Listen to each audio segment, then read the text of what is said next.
a escola tem que preparar o cidadão. Acho que a Rosa estava falando ali do movimento sindical, também usou a palavra cidadania, não sei em que momento. Bom, esse autor específico que eu coloquei aqui na tela para vocês, o Zé Murilo de Carvalho, que é um grande historiador e cientista político brasileiro, ele escreve um livro chamado Cidadania no Brasil, um longo caminho, em que ele vai trabalhar essa questão de cidadania. Mas peraí, o que é cidadania? E será que no Brasil nós temos mesmo essa chamada cidadania? Então, bem, vamos ver algumas coisas aqui, rapidamente. Passa para mim, cara, por favor. Pode passar, né? Então tá, cidadania seria a integração das pessoas no governo via participação política na sociedade, via garantia de direitos individuais e no patrimônio coletivo, via justiça social. Beleza. Pode passar, cara. Pode passar. Isso, pode parar. Então, para ele, bom, não para ele, mas para alguns teóricos, principalmente um inglês chamado Marshall, o cidadão pleno, então, seria aquele cidadão que tem os direitos civis, os direitos políticos e os direitos sociais. Esse seria o cidadão pleno, tá? Vamos ver o que seria cada um deles.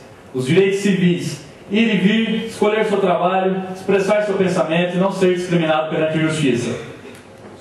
Políticos: organizar partidos, votar e ser votado e manifestação política. Sociais: educação, trabalho, salário digno, saúde e aposentadoria. Pode passar, né? Pode passar. Pois bem, aí ele entra num ponto específico e que cabe a nós elencar esse ponto porque é muito importante, principalmente pensando no nosso caso brasileiro. Historicamente, esses direitos foram conquistados de duas formas: ou de cima para baixo ou de baixo para cima. Ou a sociedade civil se organizou e arrancou a força na conquista desses direitos do Estado, ou então essa sociedade permaneceu passiva e esses direitos foram sendo garantidos pelo Estado paulatinamente, de acordo com o que o Estado acharia melhor para essa sociedade civil.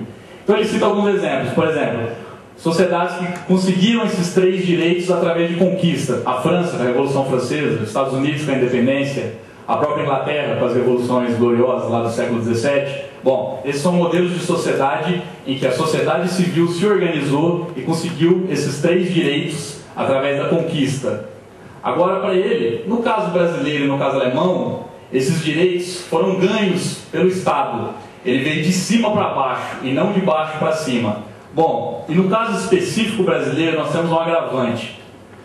O que acontece? Você acabou criando o cidadão passivo, o cidadão receptivo, aquele que não acha que os direitos têm que ser conquistados, e sim, o executivo é que tem que doá-los como uma dádiva, como um favor que ele está fazendo à sociedade civil. Então não se criou historicamente no Brasil o conceito de luta, de conquista. Por isso que quando o movimento Vergonha Rio Preto aparece, muita gente estranha. E às vezes muita gente até esclarecida fala: não, nem vou participar desse momento porque não vai virar nada. Nunca virou nada. O Brasil sempre foi assim. As coisas acontecem de acordo com o que o executivo quer. Não adianta lutar para que isso mude. Por quê? O Zé Murilo de Carvalho defende.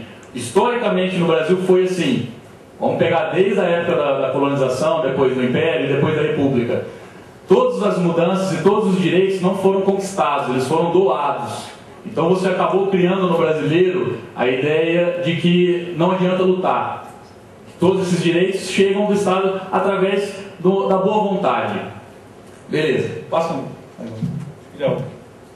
Pode passar. Pode colocar todos. Tá bom. Então o Zé Murilo utiliza esse termo. Ele fala: no Brasil não existe cidadania. No Brasil existe estadania. Esses direitos vêm do Estado, através de um favor. O Lima falou uma coisa na fala dele, teve um ponto interessante. Ele falou assim: não adianta ficar esperando o Sassá Mutema, Salvador da Pátria. E é bem isso, e o Zé Murilo de Carvalho trabalha com isso. No Brasil nós esperamos o Salvador da Pátria chegar para nos salvar. Não se acredita na sociedade civil organizada que possa mudar esse modelo. Você fica esperando sempre um messias político que vai vir e vai mudar tudo. Então você criou isso na mente do brasileiro, tá? Então por isso que o movimento Vergonha Rio Preto às vezes assusta muita gente, tá?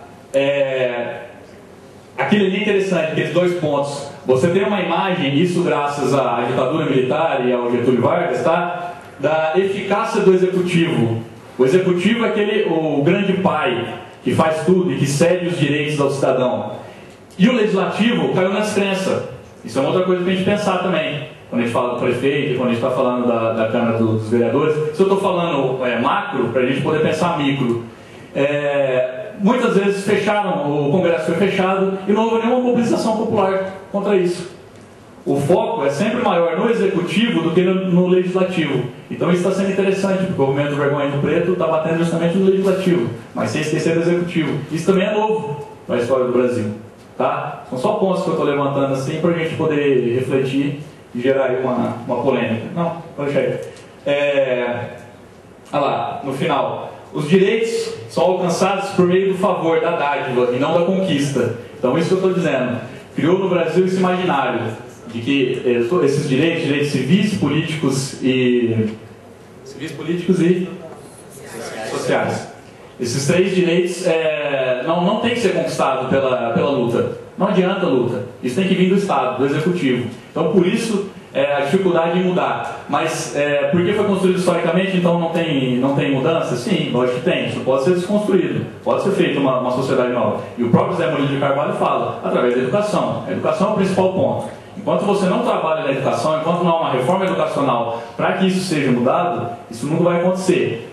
Daqueles três direitos, se a educação for mais importante, você consegue fazer com que esse cidadão brasileiro enxergue os outros três direitos e comece a lutar por eles. Então, por isso, a ideia da educação e o foco é nesse ponto. Bom, só para terminar, falando em educação, vocês sabem o que está acontecendo lá no Chile, né? Toda aquela revolta, enfim, movimento estudantil todo na rua. A principal luta deles, a principal bandeira, é uma reforma no ensino público de qualidade e também uma mudança estrutural.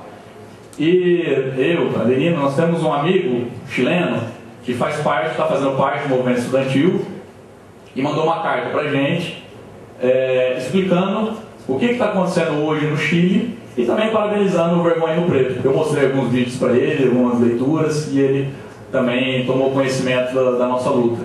E ele me enviou uma carta pequena, que eu passei hoje e amanhã tentando traduzir.